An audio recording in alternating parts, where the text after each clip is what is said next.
Michel Lambin n'est pas qu'un simple criminel. Déjà condamné pour braquage, il s'enfonce ensuite dans la violence, en tuant tous ceux qui ont le malheur de provoquer sa colère ou sa paranoïa. Malgré sa brutalité, il échappe à la justice pendant des décennies, en se faisant passer pour un simple berger sans histoire. Ce n'est que grâce à sa compagne que les enquêteurs parviendront à faire le lien entre les différentes affaires.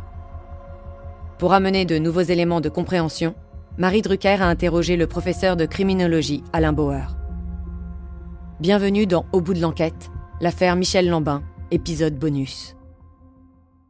Cher Alain, professeur de criminologie, j'avais besoin de vos lumières d'experts pour éclairer cet épisode bonus d'Au bout de l'enquête. Bonjour Marie, c'est toujours un plaisir de pouvoir expliciter, rendre clair, transparent ce que sont les outils de la criminologie et donc la manière dont les enquêtes sont menées.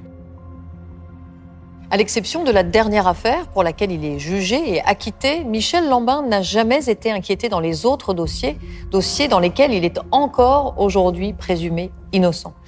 Alain, comment peut-on expliquer que ces enquêtes n'aient jamais abouti à l'époque alors qu'elles sont résolues facilement 25 ans plus tard ? Parce qu'il y a un élément qui va tout changer. Dans cet univers très particulier qu'est le monde du crime et le monde du crime organisé, personne ne parle. Il n'y a pas de témoins, les victimes ont disparu, les proches règlent leurs affaires entre eux selon les règles du monde du crime qui a son propre système judiciaire, ses propres compensations, et personne ne parle à la police ou à la gendarmerie ou au système judiciaire. Sauf quand, subitement, on voit apparaître ce qu'on appelle un repenti.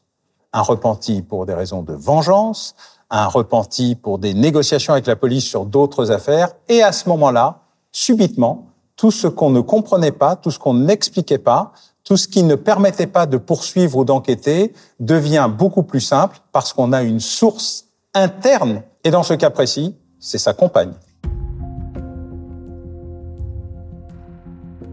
Michel Lambin a donc été condamné à 18 ans de prison pour le meurtre de Jean-Yves Guéret, puis à la perpétuité pour celui de Robert Ludy.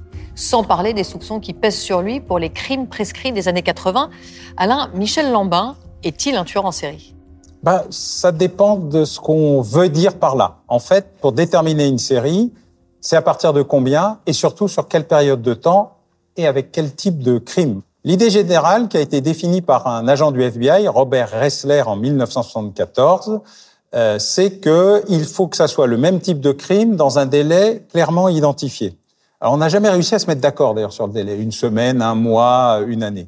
Dans le cas de Michel Lambin, il y a trop de modes opératoires différents, il y a trop d'éléments différents pour pouvoir aller jusqu'à déterminer la série, d'autant que le consensus qui existe aujourd'hui, c'est à partir de 3 homicides, pas systématiquement les mêmes, et sur une durée qui est précise, mais pas clairement définie. 1 semaine, 1 mois, 1 année. Bref, on est encore dans le doute. C'est en tout cas très différent des séries qu'on a connues avec d'autres serial killers français, comme par exemple Émile Louis. Merci Alain de nous avoir aidé à mieux comprendre les dessous de cette affaire. Je vous donne rendez-vous bientôt pour un nouvel épisode bonus d'Au bout de l'enquête. Oui Marie, merci et à très bientôt. Vous venez d'écouter l'épisode bonus d'Au bout de l'enquête, consacré à l'affaire Michel Lambin.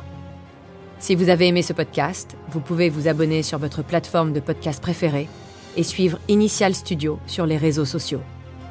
Au bout de l'enquête est un podcast coproduit par Initial Studio, Enibas Productions et France Télévisions, adapté de l'émission audiovisuelle éponyme produite par Enibas Productions et France Télévisions. Vous pouvez retrouver l'émission Au bout de l'enquête sur France 2 ou en replay sur France.tv.